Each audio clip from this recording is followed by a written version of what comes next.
Just the stats, Reggie Johnson, Eugene Morton, and coming from you from the lovely city of Atlanta, Eugene, we have, I guess it's like maybe not surprising news to a lot of people, maybe with some people, the firing of Franklin, you know, came quicker, I guess, than what they thought. I guess if you're really not surprised, are you surprised at the timing? Well, I guess with some people, they were thinking it would may stretch it out a bit, but it was pretty fast here. Yeah. It's kind of like the Northwestern loss happened, and no love, I guess, just no sympathy for the Drew Aller situation, right? I mean, it's an injury for him. He's out for the year. Right. Yeah. No sympathy there, though, huh? None. And it's just surprising. Why do it now? Why not wait till the end of the year? I mean, I don't get why doing it now. It does. I mean, I know he's not liked in the media, but I know from what I've read from this, I know his players love him. I know, I mean, fans are going to be fans. I get it. They're going to scream, fire him. But, I just, unless the coordinator behind them is supposed to be this hot new upcoming coach, I just don't like it. I've never, I think you and I are both aligned on no matter what it is in professional college, why fire a guy in the middle of the season? If especially if you're already tanking, I mean, you're definitely not going to the college football playoffs. What's the motivation of firing him now? Well, I think that is a couple of things that kind of contributed to this situation, and maybe the swiftness of it as well. And one of those things was high expectations, right? If you're not ranked number 2 coming in preseason, and I know those preseason ranks aren't supposed to mean anything, but sometimes those lofty expectations lead to people getting a little bit more impatient with you. Like, hey, you're going to have to go. In 3-3, you're kind of thinking season could be over pretty early after those lofty expectations. You come in with the number 2 expectation, and 3-3, they're like, hey man, it might be time for you to get out of here. And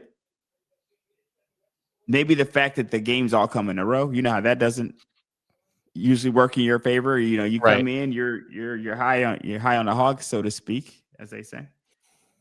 And then you lose 3 in a row. No matter how you lost that third one, I mean, you lose 3 in a row. It doesn't look good. Maybe it's a series of unfortunate events here for James Franklin, right?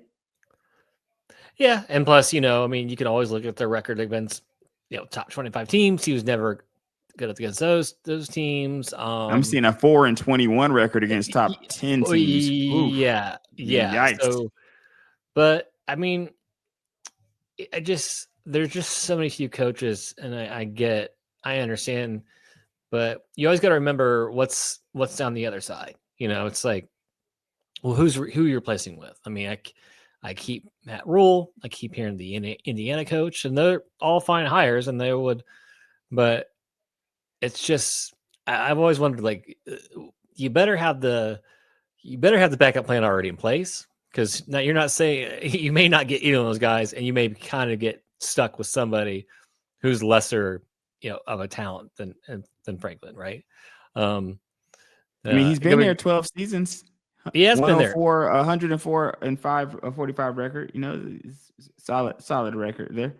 Right. And he has a buyout of $50 million. It's not bad. Not bad for him at all. I hear also on that $50 million buyout, something else that I read is that he's expected to look for work, and they don't expect him to just go hit the links, man. He can't be out there on the golf course. They expect the man to go to work or pursue work. Yeah. The expectation is that he will. Yeah. Does he just like strip his LinkedIn resume? Is that pursuing work? I mean, what's the definition? I guess does he have to like line up interviews? They said broadcasting or coaching, man. They don't care what you do. They say you can go in the booth if you want. We don't care about that. Go in the booth, work it off that way, if you so choose to do so. Yeah. I see I mean, a top 5 teams 1-15 record against top 5 teams. What do you think about that? it's we just know it. We know it's nothing new that we haven't seen with him. You know, it's unfortunately he's a good recruiter. He gets the guys in, but maybe he just doesn't be able to cross that, thing. I remember we had Mark Rick in Georgia for so long, and we used to see the talent and talent and talent. And the thing is, it's like the one picture just drives me nuts. Is there's one with him, like with Nick Chubb and Gurley are all both on the same team. It's like, wait a minute, how did we not win a national championship? Those two guys have the same team.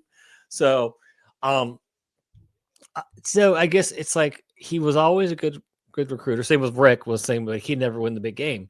Maybe it's the same thing with him, and maybe the next person, you know, takes the job is, will be able to, get that, Penn State, the money behind it, be able to, turn those recruits and actually turn it into, they're a winning program, but like you said, swing their record more than in their favor against those top 5, those top 10, those top 25 teams. So, the timing's weird, but I guess do it now.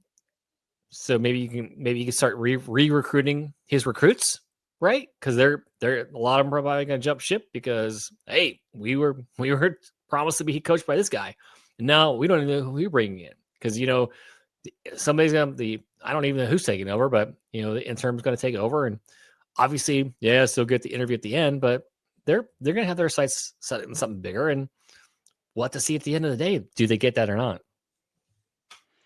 Yeah, and when you look in here, the athletic director Pat Kraft, Mhm.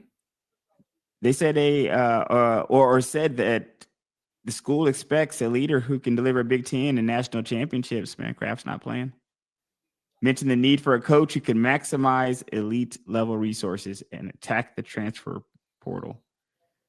Develop at the highest level. Is that a shot? So whenever you say you're seeking something that you already had, you're kind of Yeah. alluding to the fact that the person that was there didn't have it.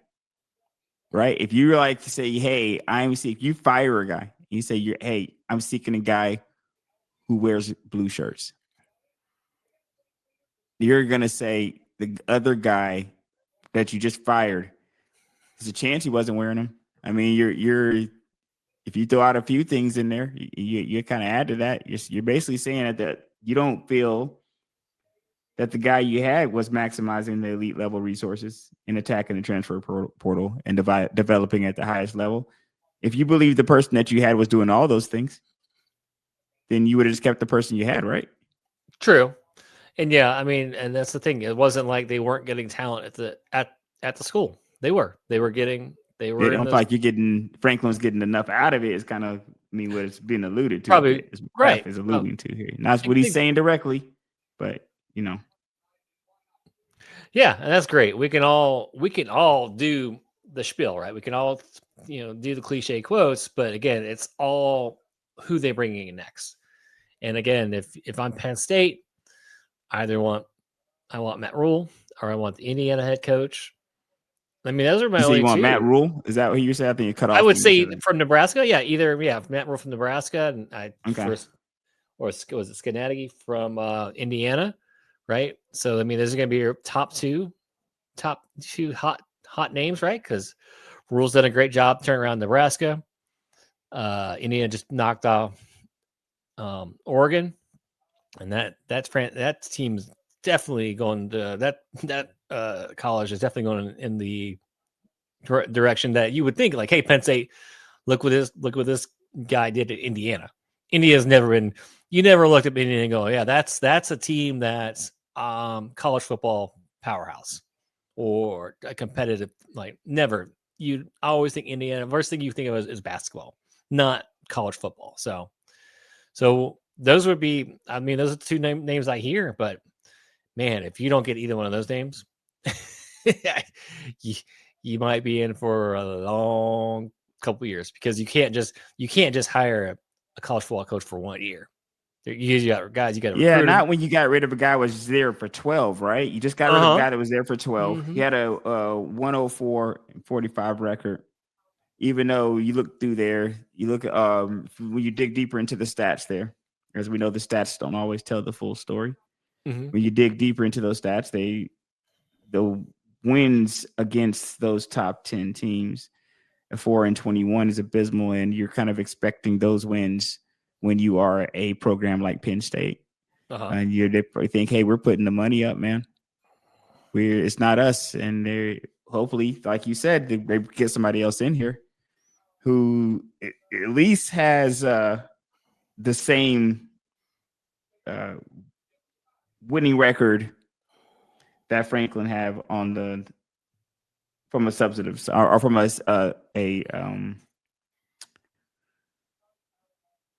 surface standpoint. Because like I said, we look deeper into this. It's not always what it looks like on the surface. Right. But I think it'll be an absolute disaster if you're not even winning on the surface. Like if you bring in a person that's not even doing that, then it's a disaster for you. So Right. Exactly. hopefully you bring in a person who's at least able to win at the same rate that Franklin was winning. And this wasn't really like a hasty decision.